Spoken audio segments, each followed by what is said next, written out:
জননেত্রী শেখ হাসিনার জন্য দোয়া করবেন, কারণ জননেত্রী শেখ হাসিনা আছে বলেই আপনি আছেন, আমি আছি। জননেত্রী শেখ হাসিনার জন্য দোয়া করবেন যাতে আল্লাহ পাক ওনাকে সুস্থ রাখে। আপনার আর আমার জন্য এই উন্নয়নমূলক কাজ এই সোনারগাঁয়ে যখনই আমরা পরিকল্পনা করতে শুরু করেছি, তখনই এই সন্ত্রাসীদের তাণ্ডব শুরু হয়েছে। জননেত্রী শেখ হাসিনা ছিল, থাকবে এবং ভবিষ্যতে চিরকাল থাকবে যতদিন বাংলাদেশ থাকবে। জননেত্রী শেখ হাসিনা আছে বিধায় আজকে এই গরিব দুঃখী মানুষরা তিন বেলা খেয়ে আজকে তারা স্বাচ্ছন্দ্যে তাদের জীবন পালন করছে। আমি আমার সর্বশেষে আপনাদেরকে ধন্যবাদ জানাই এবং আমি দুই হাত তুলে আপনাদের কাছে দোয়া চাই যে আপনারা জননেত্রী শেখ হাসিনার জন্য দোয়া করবেন, কারণ এই একমাত্র একজন ব্যক্তি, যেই ব্যক্তির জন্য আজকে বাংলাদেশ সারা বিশ্বের সামনে মাথা উঁচু করে আমরা গর্বের সাথে বলতে পারি যে আমরা বাঙালি, আমরা বাংলাদেশি। এই স্বাধীনতা বিরোধী সেই যুদ্ধাপরাধীদের তাদের এটা সহ্য হয় নাই। সকলকে ধন্যবাদ। জয় বাংলা, জয় বঙ্গবন্ধু। বেশি দীর্ঘায়ু করব না এই কারণে যে আমাদের আবার যেহেতু আমাদের কারফিউ শিথিল আছে 5টা পর্যন্ত, আমাদের ঢাকায়ও যেতে হবে। আমরা সকাল 11টা থেকে আমাদের এই কর্মসূচিটা আমরা শুরু করি পিরোজপুর ইউনিয়ন থেকে। পিরোজপুর ইউনিয়নে আমাদের 2টা আশ্রয়ণ প্রকল্প, একটা হলো ইসলামপুর গ্রাম, একটা হলো গঙ্গানগর নিউ টাউন গঙ্গানগর গ্রামে। পরবর্তীতে বৈদ্যার বাজারেও 2টা আশ্রয়ণ প্রকল্প, সেখানে পিরোজপুরের 77টা পরিবার, বৈদ্যার বাজারে সনপাড়া এবং হামসাদি সেখানে 27টি পরিবার, আর সন্মানিতে এই হাটিচর গ্রামে এখানে যে আশ্রয়ণ প্রকল্প 25টা পরিবার এখানে আশ্রয়ণ প্রকল্পের আওতায়। আজকের উদ্দেশ্যটা কি? আমি সর্বপ্রথমে মঞ্চে যারা উপস্থিত আছেন, আমাদের সন্মানদী ইউনিয়ন এবং আমাদের সোনারগাঁও উপজেলা আওয়ামী লীগের সকল নেতৃবৃন্দরা আছেন, বিভিন্ন সংগঠনের নেতৃবৃন্দরা আছেন। আমি নাম বললাম না, যেহেতু সালাউদ্দিন সাহেব এবং জিন্নাহ সাহেব সবার পরিচয় আপনাদের মাঝে তুলে ধরেছেন, অনেক সময় লাগবে। এবং আমার সামনে আমাদের সন্মানদী ইউনিয়নের বিভিন্ন ওয়ার্ডের নেতৃবৃন্দরা, আমাদের মেম্বারবৃন্দ যারা এখানে উপস্থিত আছেন, মহিলা মেম্বার, এবং যাদের জন্য আজকে এই অনুষ্ঠান, এই আশ্রয়ণ প্রকল্পের 25টা পরিবারের থেকে 25 জন যারা এখানে উপস্থিত আছেন, তাদের সকলকে আমি স্বাগত জানাই। আপনারা জানেন যে এই সাম্প্রতিক কালে বিএনপি, জামাত এবং শিবিরের সেই জঙ্গিরা সন্ত্রাসমূলক কর্মকাণ্ড চালিয়ে সারা বাংলাদেশে শুধু ঢাকা শহরে না, সারা বাংলাদেশে একটি অগ্নিসংযোগ, জ্বালাও পোড়াও, খুন খারাপির রাজনীতিতে তারা লিপ্ত ছিল। প্রতিদিন আমরা অবরোধের পর ইন্টারনেট বন্ধ, সেইটাও রক্ষা পায়নি এই সন্ত্রাসীদের হাতে। ফাইবার কেবল অপটিক বিভিন্ন জায়গায় কেটে দেওয়া হয়েছে যাতে বাংলাদেশ সারা বিশ্বের থেকে বিচ্ছিন্ন থাকে। প্রতিদিন টেলিভিশন খুলতাম আর মৃত্যু সংবাদ, প্রতিদিন সাংবাদিকের মৃত্যু সংবাদ অথবা আহত সংবাদ, প্রশাসনের মৃত্যু সংবাদ অথবা আহত সংবাদ, ছাত্রদের মৃত্যু সংবাদ অথবা আহত সংবাদ, সাধারণ জনগণের মৃত্যু সংবাদ, আহত সংবাদ। এমন নৃশংস বর্বরতা তারা চালিয়েছে, কোনো একটা পুলিশের ছোট সম্ভবত 12 বছরের একটা শিশু তাদের এই নৃশংসতার থেকে রেহাই পায় নাই, এখন মৃত্যুর সাথে পাঞ্জা লড়ছে। এই বিএনপি, জামাত, সন্ত্রাসীদের শিবিরের যেই সন্ত্রাসমূলক কর্মকাণ্ড, তো শুধু চালাই নাই, তারা আমাদের সরকারের ভাবমূর্তি, যেটা আমাদের সেই পাকিস্তান আমল থেকে যেই বিটিভি, সেটা জ্বালিয়ে পুড়িয়ে ছারখার করে দিয়েছে। মেট্রো রেল স্টেশন, পুলিশ ফাঁড়ি, এলিভেটেড এক্সপ্রেসওয়ের কাউন্টার, যাত্রাবাড়ির ফ্লাইওভারের কাউন্টার, জনস্বাস্থ্য সেবা কেন্দ্র,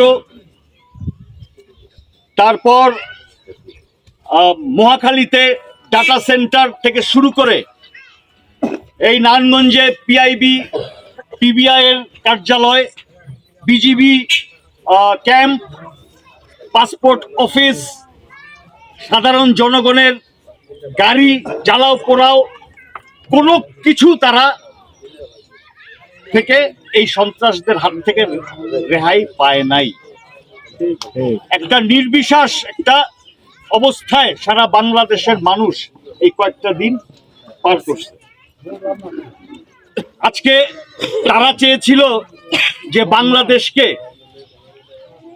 এই তাদের এই আন্দোলন নামক যে সন্ত্রাস কর্মকাণ্ড ছাত্রদের উপরে ভর করে, ছাত্রদের এই শান্তিপূর্ণ আন্দোলনের ভিতরে ঢুকে এই সন্ত্রাসরা ঢুকে তারা তাদের এই সন্ত্রাসমূলক কর্মকাণ্ড তারা চালিয়েছে, যা ইতিহাসে বিরল। বাংলাদেশের মানুষ, আপনারা ৭১ এখানে অনেকে মুক্তিযোদ্ধারা আছেন, সেই সময় ছিলেন, ৭১ মনে এই তাণ্ডব আপনারা দেখেন। এই অল্প সময়ে বাংলাদেশের যেই সব গুরুত্বপূর্ণ স্থাপনাগুলি, সেগুলি তারা পরিকল্পিতভাবে ধ্বংস করেছে।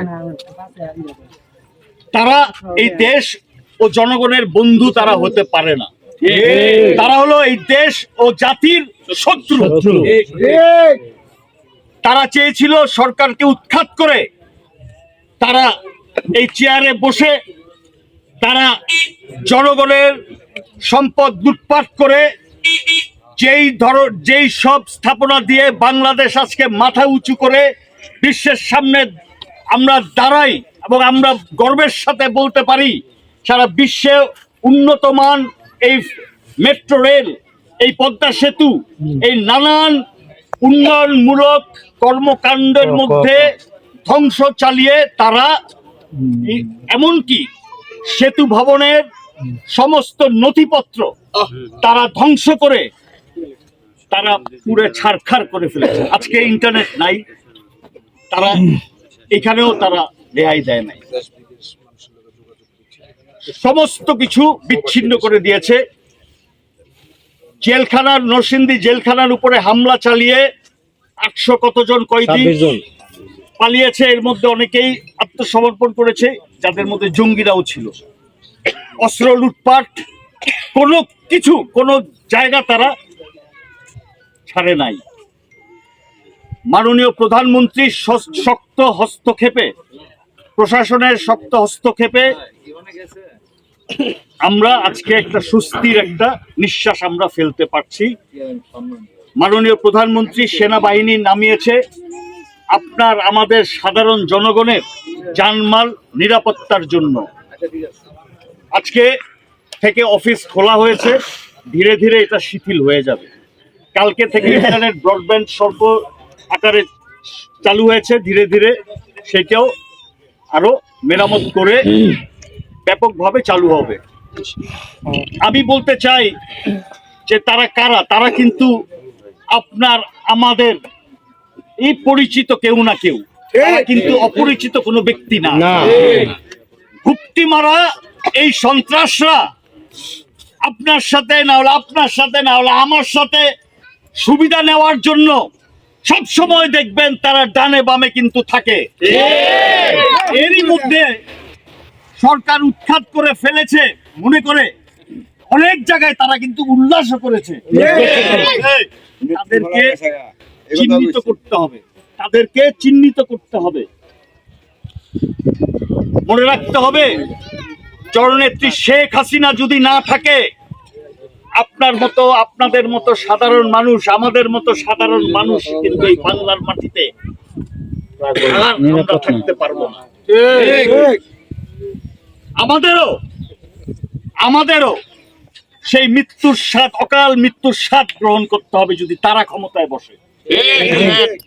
আজকে আল্লাহর অশেষ রহমত, আল্লাহ পাকের দরবারে কোটি কোটি বার শুকরিয়া আদায় করি যে এই ধ্বংসলীলার থেকে আমাদের সোনারগাঁ নিরাপদে ছিল। কাশপুর থেকে মেঘনা পর্যন্ত আমাদের সোনারগাঁয় কোনো ধ্বংসাত্মক কর্মকাণ্ড তারা চালাতে পারে নাই। চেষ্টা যে করে নাই সেটা না, চেষ্টা করেছিল। তারা রাজপথে নামার জন্য প্রস্তুতিও নিয়েছিল।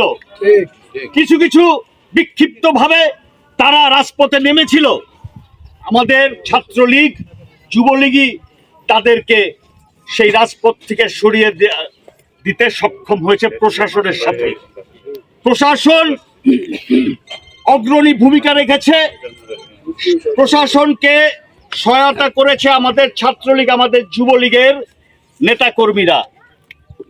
আমি আপনাদেরকে, এখানে যারা সিনিয়র আওয়ামী লীগ করেন, আপনাদেরকে আমি ফোনে জানাতে পারতাম, আরে বৃষ্টি নামুক, আপনাদেরকে আমি ফোনে জানাতে পারতাম।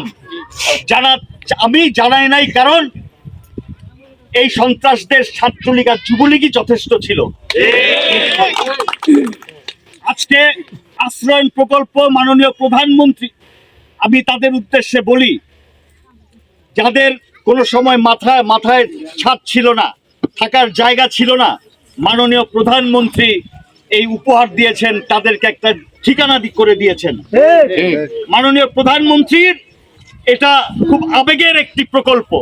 সেই জায়গা থেকে মাননীয় প্রধানমন্ত্রী আমাকে বলেছে যে আশ্রয়ণ প্রকল্পের মধ্যে যারা আছে তাদের খোঁজ খবর নাও, তাদেরকে সহায়তা করো, কারণ দিন আনে দিন খায় তারা হয়তোবা কাজে যেতে পারে নাই এই অবরোধের কারণে, এই বিশৃঙ্খলার কারণে।